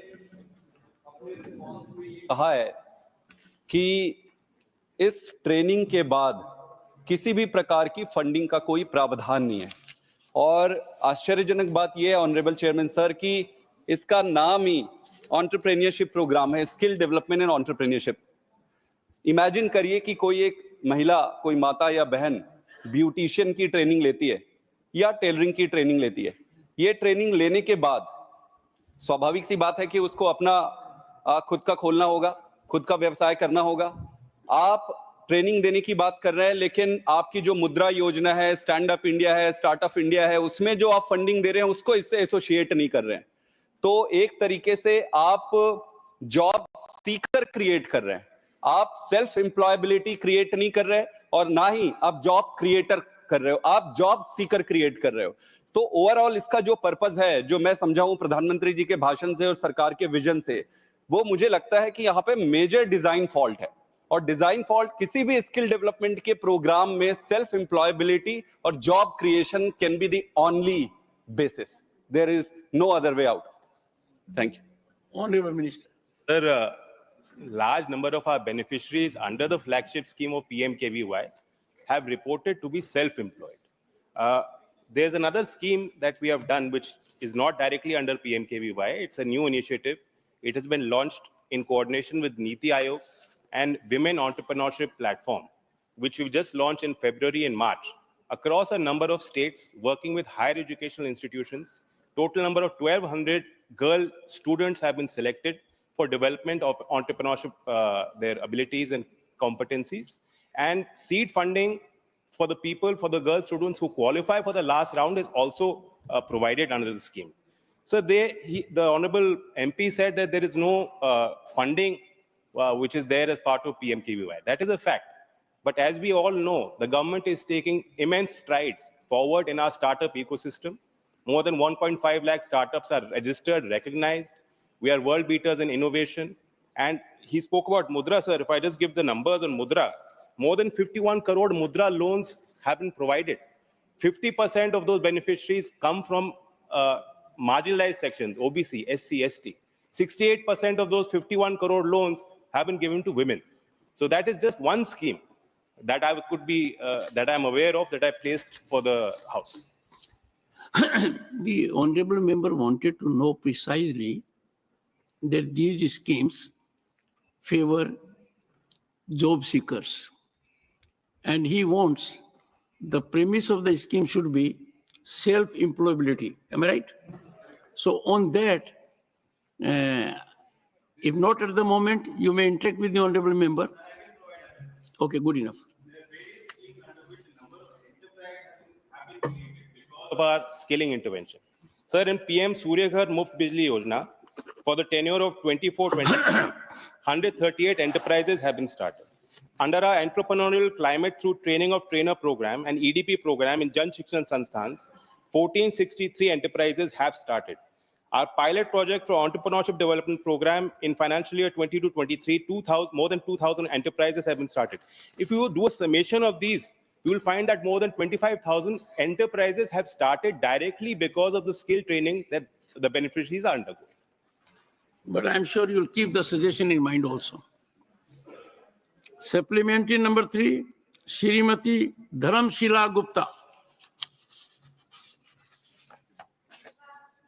अध्यक्ष महोदय, मैं आपके माध्यम से माननीय मंत्री जी से जानना चाहती हूं कि क्या बिहार में ऐसे प्रशिक्षित युवाओं को स्टार्टअप शुरू करने के लिए किसी प्रकार की वित्तीय सहायता या स्टार्टअप निधि का प्रावधान किया गया है? यदि हाँ तो इसका स्पष्ट करें। माननीय मंत्री जी, धन्यवाद। सभापति जी, अभी मैंने जैसे बताया, सवाल PMKVY के एंटरप्रेन्योरशिप डेवलपमेंट उद्यमिता विकास के जो हमारे कार्यक्रम है उस पे था, और उसमें हमने स्पष्ट जवाब में भी लिखा है, जो हमारे अभी सांसद जी पाठक जी कह रहे थे, उस योजना में कोई प्रावधान स्टार्टअप के लिए फंडिंग का नहीं है। फिर भी क्योंकि माननीय सदस्य बिहार के बारे में पूछ रही हैं, जो विभिन्न कार्यक्रम हम चलाते हैं दूसरे मंत्रालयों के साथ भी, जो समन्वय बना के कार्यक्रम हो रहे हैं, जहां अगर कोई लोन का या ग्रांट का कोई प्रावधान है, वो सूची में उनको उपलब्ध करें। Supplementary number 4, Shri Randeep Singh Surjewala. Sir, nobody can dispute that skill training is one of the most essential requisite in today's world. Sir, I would like to know from the Honorable Minister, since the start of the Prime Minister Kaushal Vikas Yojana, how many are the total number of people who were trained have actually been placed or given jobs anywhere? And the second facet, sir, of the question is, Minister may answer them together. In the last, sir, 6 years, the expenditure budget reflects on the scheme that while the total money that was to be spent was about 12,000 crores allocated by the government, only 4,905 crores have been actually spent. The last year being the worst, in 23-24, only 502 crore was the actual expenditure. And sir, Minister, in answer to my friend Mr. Pathak's question, said he asked only one facet. I looked at the cumulative training even for last 3 years. As per your press release of 29th July 2024, the cumulative training data is also only 13,70,000. How are we going to train crores and crores of young people in this fashion? So these are 3 related facets, sir, that I would like Honorable Minister to answer. Honorable Minister. Honorable Chairman, sir, the question posed is on the placement record. So we are now currently implementing the 4th phase of PMKVY. And Honorable Member is also aware that in the first 3 phases, some of the payment outgo to our training partners was linked to them tracking the candidate and reporting their placement. Accordingly, some placement figures are available with us. Under PMKVY 1, 2, and 3, in those phases, out of a total trained of 71 lakhs, the placement record is of 43% of 24,37,000. Sir, post that in phase 4.0, our entire focus has been to shift our training towards more recognized educational institutions as what is a mandate given to us by NEP. Accordingly, even in schools, there's PMKVY training that our students are undergoing. It is very evident that the school children will never be reported placed, which is why the placement figure today in PMKVY 4 does not fully capture the data. Our approach now is to completely link our skilling programs in a transparent manner, bring it in a flexi model as much as possible. Entire training cycle, life cycle is now put on Skill India Digital Hub, which is OTP enabled, Aadhaar linked. And we encourage our student base to continuously invest in themselves, continuously look at their skilling, reskilling, and upskilling. The entire ecosystem is completely transparently put on that portal, which is now also a DPI. So therefore, the pointed question on placements, what we have on record is what I have informed the members. Regarding his third query, I could not really understand, because 1.6 crore beneficiaries under PMKVY, that is the total number that we have trained over the years. Regarding fund flow, sir, the honorable member is not really wrong, but we have to understand that during COVID, like in the education system, even in the vocational training system, there was a lot of disruption. Subsequent to that, recently the cabinet has given approval to our scheme from 2022 to 2026. Therefore, there was some lag in the approval of the appropriate authority, which is why the spend was not matching the requirement. But I assure the honorable member and through him the House that now our pace of progress has gone up. Thank you. Supplementary number 5, Shri Kartikeya Sharma. Thank you, Honorable Chairman, sir.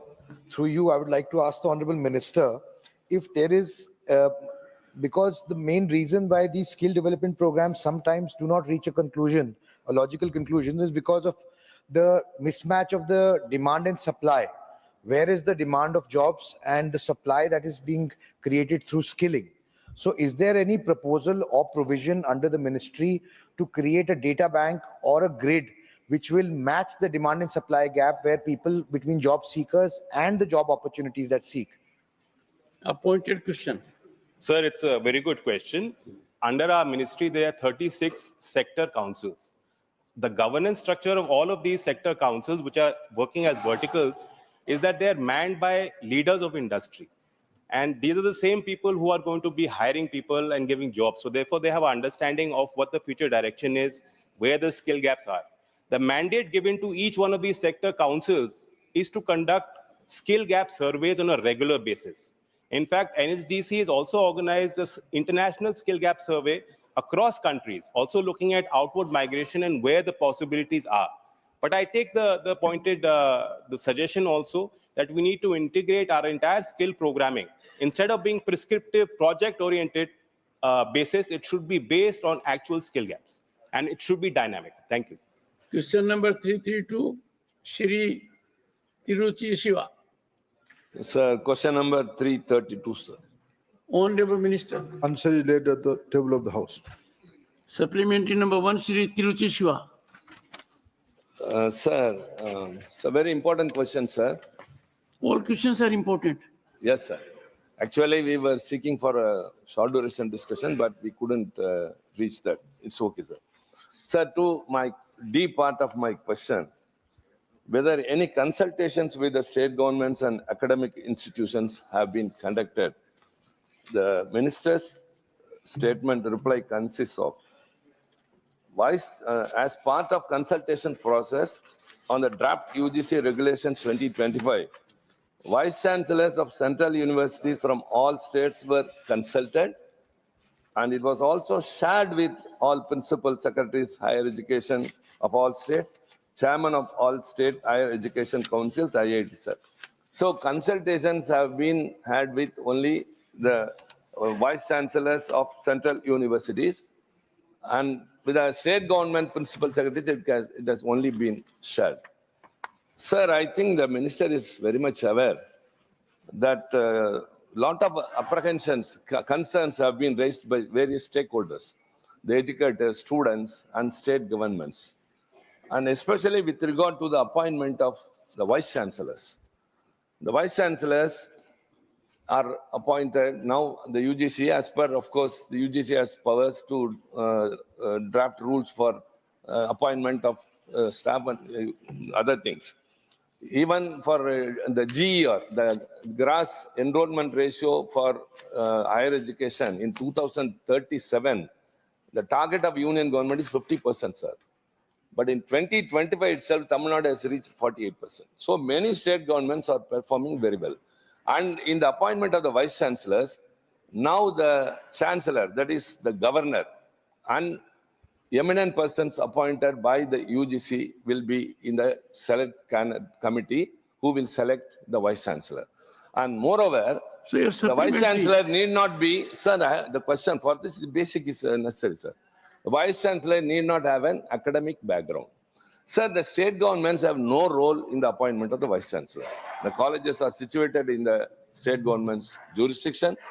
They construct the infrastructure. They pay the staff members and pay scholarships, but they have no role in the appointment of the vice chancellor. My question is, why the state government has not been given any role, and how a non-academic person can be the vice chancellor of a university and can lead the colleges? Honorable Minister. Chairman, sir, Honorable Lord Member has put 3 questions. Let me try to answer all the 3 supplementary. First, have you ever consulted with the state governments or any other stakeholders? Sir, with utmost politeness, I can inform 10 government, first of all, UGC has all authority to come out with reformist regulation timingly. This is a proposed draft regulation sets envisioned by UGC, which is a statutory autonomous body. They put it in public domain. It's open to everybody, to all stakeholders. And rightly, Honorable Member has mentioned, UGC has communicated this to respective state governments through its Principal Secretary Education, through Chief Secretaries, and all central universities, Vice Chancellors mentioned as a nodal person to coordinate these things. Beyond that, more than 10 state government has participated and given their suggestion. More than 52 universities, cutting across all kind of universities, central universities, state university, private universities, deemed university, all kind of university has given their valuable suggestions either way. Some of them have appreciated, some of them have some suggestions, some of them have some disagreement.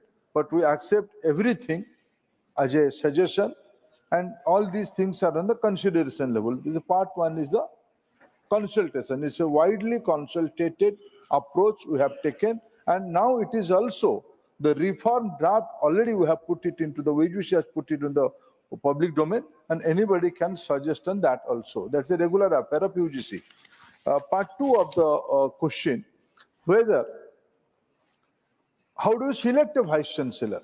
Sir, it is nothing new.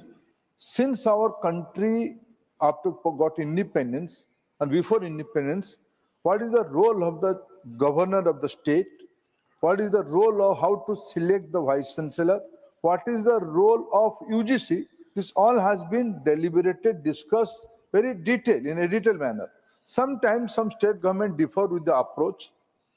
They went to court, High Court, Supreme Court.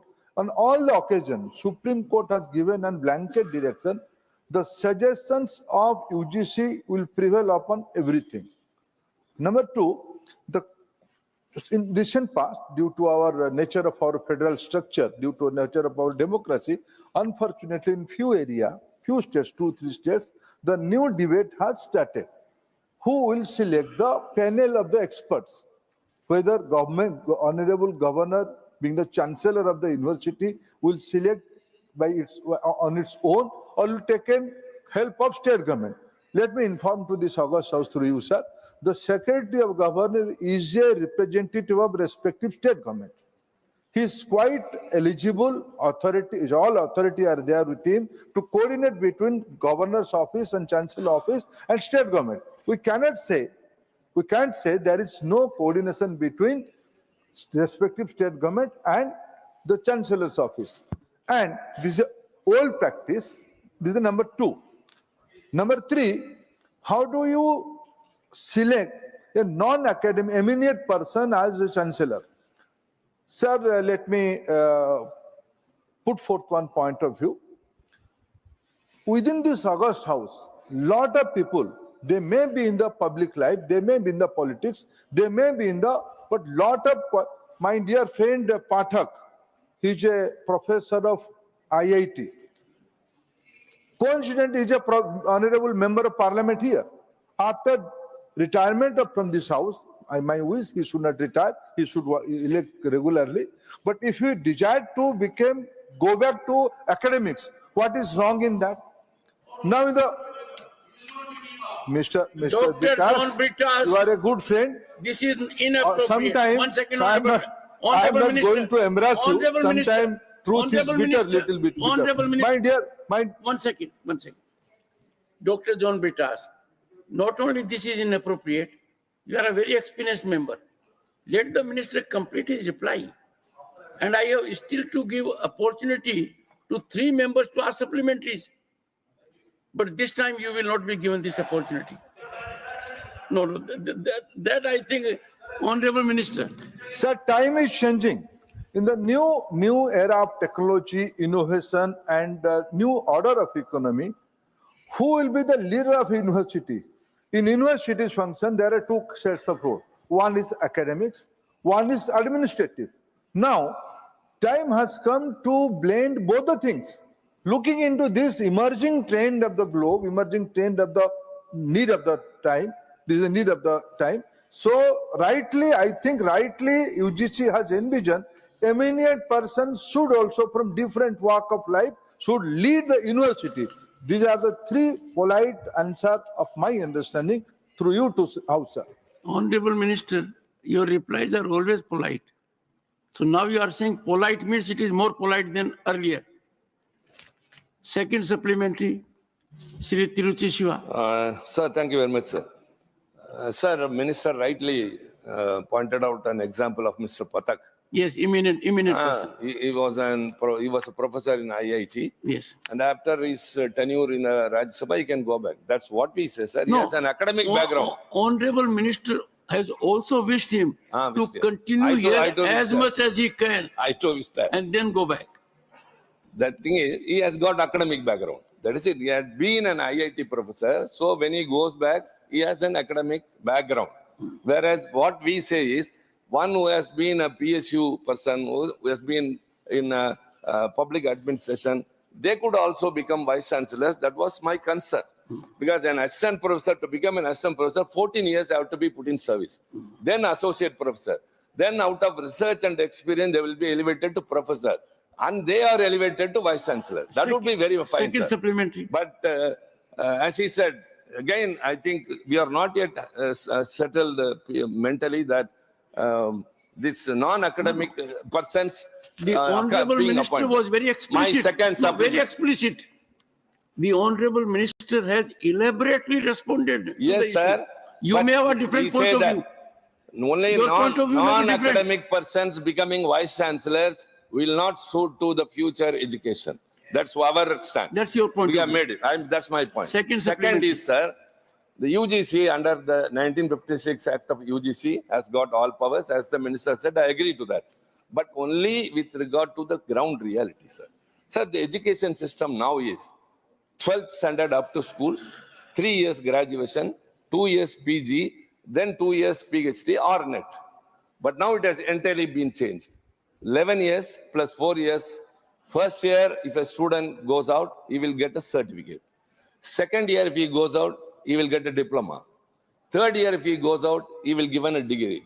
And he will be given a degree. And fourth year, he will get a honor. So multiple entry and multiple exit means a student who has got a certificate and has gone out can come back again and join after 2 years. So poor background people, students, the two teenagers who are tempted to take decisions out of emotional for many reasons. After 2 years of his college, he can stop to God. When the target is 50% GER in 2037, this system will totally make way for many dropouts. So, sir, why the UGC has not taken all these things into account? The thing is, the future will be very, very alarming, sir. This involves the students, that is the future generation. So what this will serve the purpose? This system will not, of course, help the education, higher education, to compete with the multinationals. Honorable Minister. Chairman, sir, I can appreciate the concern of honorable member as a parent, as a guardian of the youngsters of our country. I can appreciate. But, sir, whenever you adopt a new method, this debate is eternal. This was there when you are a young person.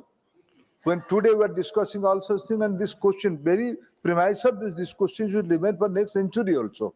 When you are in a transition where you are going to approach a new model.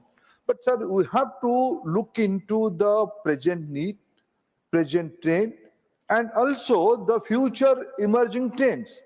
Looking into that, the chairman of the National Education Policy Committee was none else than Dr. Kasturirangan. He is an eminent scientist and a futuristic leader who can envision a huge future for all of us. On this background, rightly, honorable member, multiple exit, multiple entry. Sir, degree is important, but Prime Minister Modi always saying all these things. Competency is also important. Being a young country, being a country of young people, being a skill hub in our country, my colleague, Mr. Chaudhary, just now you have permitted him to answer elaborately. If I blend both the things, we have to prepare ourselves for our country.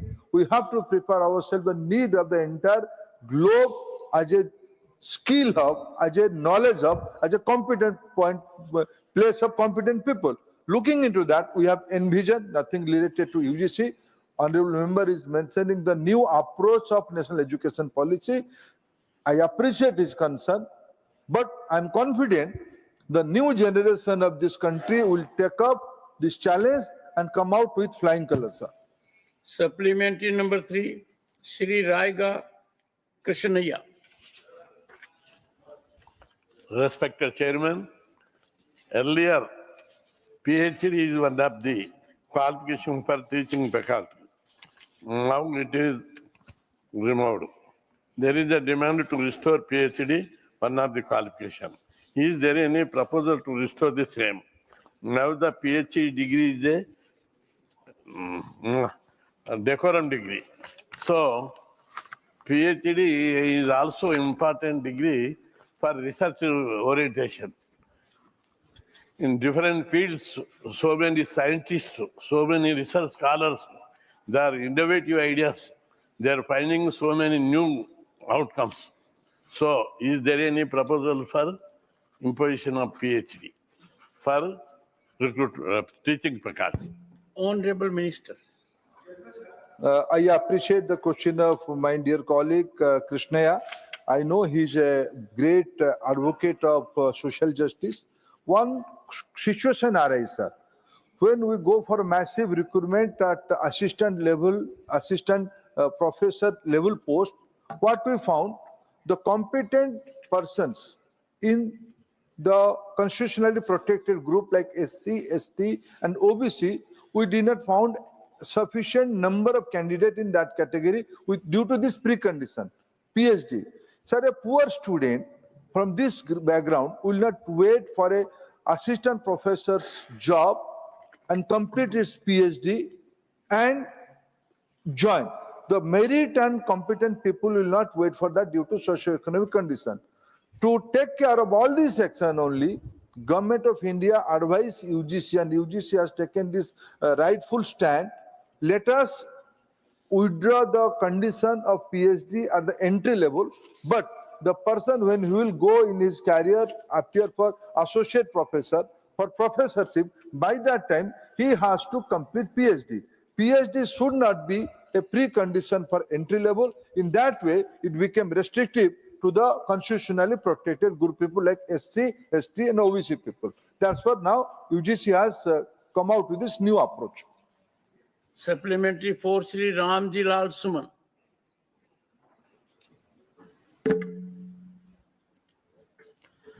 धन्यवाद सभापति जी। सभापति जी, ये विश्वविद्यालय अनुदान आयोग का जो act है वो एक्ट 1956 का है और सभापति जी उस एक्ट के मुताबिक अगर कोई फर्जी यूनिवर्सिटी पकड़ी जाती है तो उसमें अधिकतम जुर्माना 1000 रुपये है। विश्वविद्यालय अनुदान आयोग भारत सरकार से, शिक्षा मंत्रालय से निरंतर ये आग्रह करता रहा है कि मेहरबानी करके ये जो 1000 रुपये का जुर्माना है इसको व्यावहारिक बनाइए, कम से कम 5 करोड़ रुपए का जुर्माना, 5 साल की सजा। तो एक तो सभापति महोदय मैं आपके मार्फत ये निवेदन करना चाहूंगा कि हमें व्यावहारिक बनना चाहिए, ये दंड नहीं के बराबर है। दूसरा निवेदन मैं ये करना चाहूंगा सभापति जी कि 1956 का जो एक्ट है उस एक्ट के मुताबिक किसी भी कीमत पर आप विदेशी विश्वविद्यालयों को हिंदुस्तान में आमंत्रित नहीं कर सकते। इस समय 2 विदेशी विश्वविद्यालय काम कर रहे हैं सभापति जी महोदय। मैं शिक्षा मंत्री से जानना ये चाहूंगा कि विश्वविद्यालय अनुदान आयोग का जो एक्ट है 56 का, क्या उसमें परिवर्तन करेंगे और किस हैसियत से ये विदेशी विश्वविद्यालय हमारे देश में आ गए, इसकी जानकारी देंगे। माननीय मंत्री जी। सभापति महोदय, 1956 का यूनिवर्सिटी एक्ट ये कहती है समय के अनुसार यूजीसी अपने नियमावली में सुधार कर सकता है। उसी श्रेणी में सुधार करते हुए अनेक बार ये प्रश्न आया है कि क्या जो कम गुणवत्ता वाले विश्वविद्यालय के ऊपर जुर्माना किस हद तक होनी चाहिए, ये एक विवाद चली है। सब इस देश एक समय में शैक्षणिक स्वतंत्रता के बारे में, एकेडमिक ऑटोनॉमी के बारे में, गवर्नेंस ऑटोनॉमी के बारे में हम पक्ष रखते हैं। दूसरी ओर सरकार क्या है कि डंडा लेके चलने वाला चाहिए क्या, ये अंतर्द्वंद शैक्षणिक परिवार में, शैक्षणिक जगत में निरंतर चल रहा है। लेकिन जो शंका सही है, इस अगर उसमें हम उस मानक में हम उसको निगरानी करेंगे तो शायद राज्य सरकारों के द्वारा चलने वाले अनेक विश्वविद्यालय कटघरे में आ जाएंगे। इसमें एक मध्यावधि बीचों-बीच रास्ते, इसलिए नैक, एनआरएफ इस प्रकार की व्यवस्था को बढ़ावा दिया जा रहा है। बाकी रहा अभी जो नया हायर एजुकेशन कमीशन की हेकी की बिल आएगी, ये विषय में भी शायद कुछ रास्ता निकाला जाएगा। बाकी रहा, जैसे मैंने कहा कि यूजीसी की 1956 एक्ट बार बार खुद को सुधारी है, रिफॉर्मिस्ट रास्ते पे लेके गया है। आज की आवश्यकता है, बहुत जिम्मेवारी के साथ हमारी सरकार ने, जब हमने कहा है एनईपी में हम इंटरनेशनलाइजेशन ही करेंगे, सर इस बात को हम अस्वीकार ना करें। इस देश की 14 लाख से 15 लाख विद्यार्थी विदेश में पढ़ते हैं। अच्छा खासा विदेशी तिजोरी में हमारी संसाधन जाती है। धीरे धीरे हमें उस विषय को ध्यान में रखते हुए देश में हायर रिसर्च इकोसिस्टम को डेवलप करने के लिए फॉरेन यूनिवर्सिटी को भारत में ले आना ये उचित होगा। ये सोच के यूजीसी ने अपना रेगुलेशन को रिफॉर्म किया। हमने 2 नहीं, अभी तक भारत में 3 फॉरेन यूनिवर्सिटी देश में काम कर रहा है और 50 से ज्यादा वैश्विक क्वालिटेटिव गुणवत्ता वाले फॉरेन यूनिवर्सिटी राज्य देश की विभिन्न राज्यों के साथ चर्चा करके यूजीसी की दफ्तर तक पहुंचे हैं। हम हमारी जो मानक रखा है उसको इवेल्युएट करते हुए हम लोगों ने उनको अनुमति भी आने वाले दिनों में देने वाला है। ये विद्यार्थियों की हित में है। Supplementary number 5।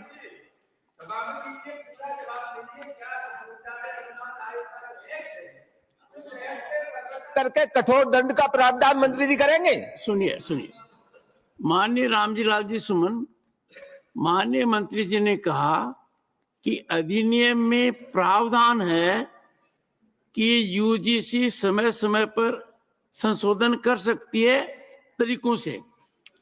आप विधायिका से 77 से जुड़े हुए हैं, सबसे अनुभवी सदस्य हैं। एक तरीके से मैं सबसे अनुभवी इसलिए कह रहा हूं एक तरीके से क्योंकि मेरी नजर वाइको जी पर पड़ गई, वो 1974 के हैं।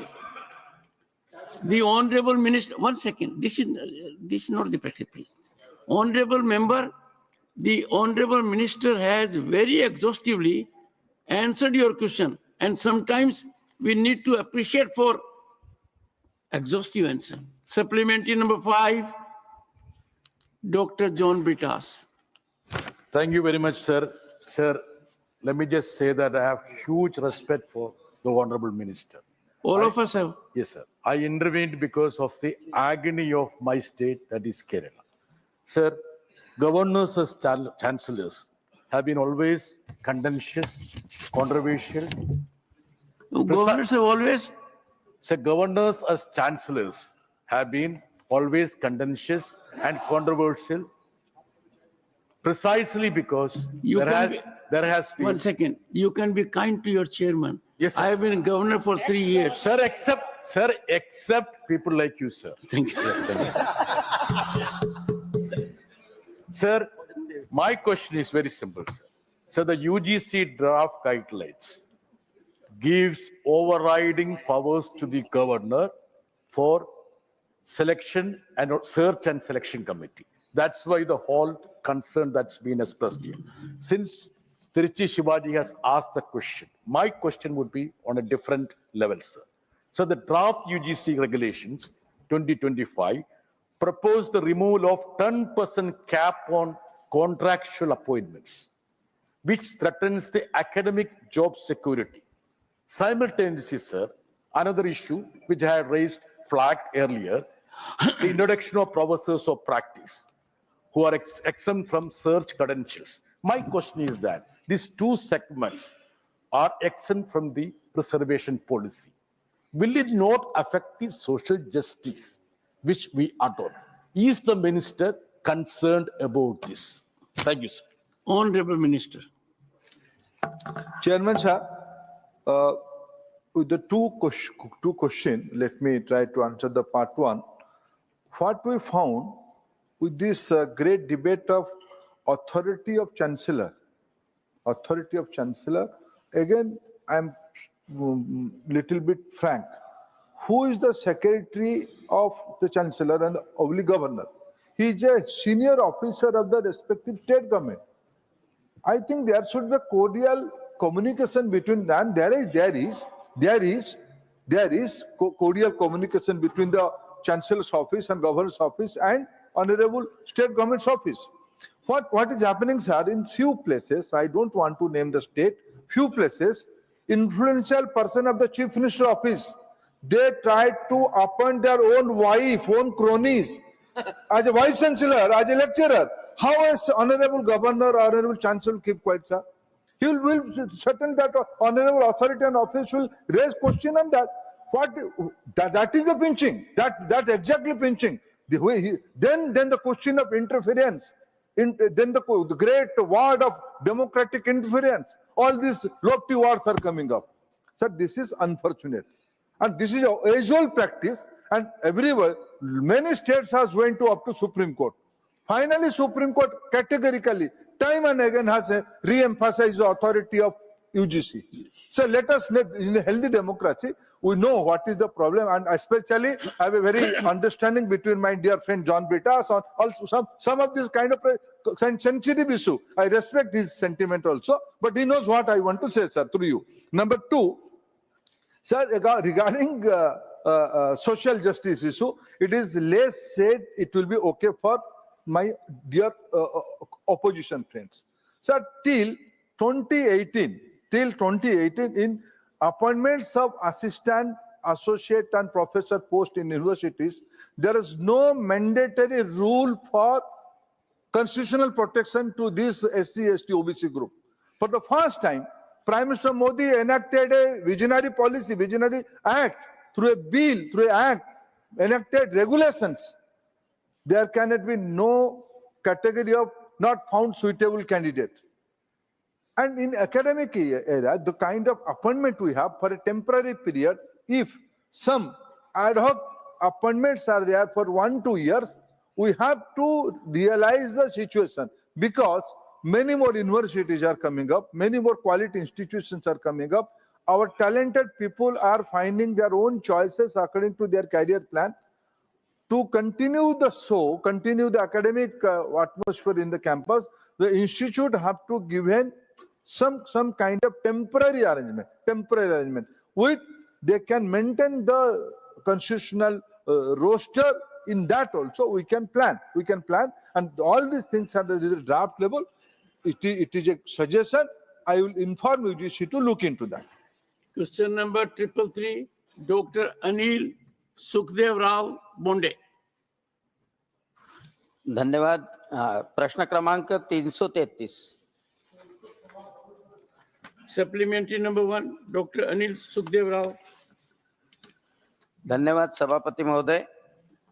आजादी के बाद में भी ऐसी विभिन्न जनजातियां थी कि जिन तक विकास नहीं गया.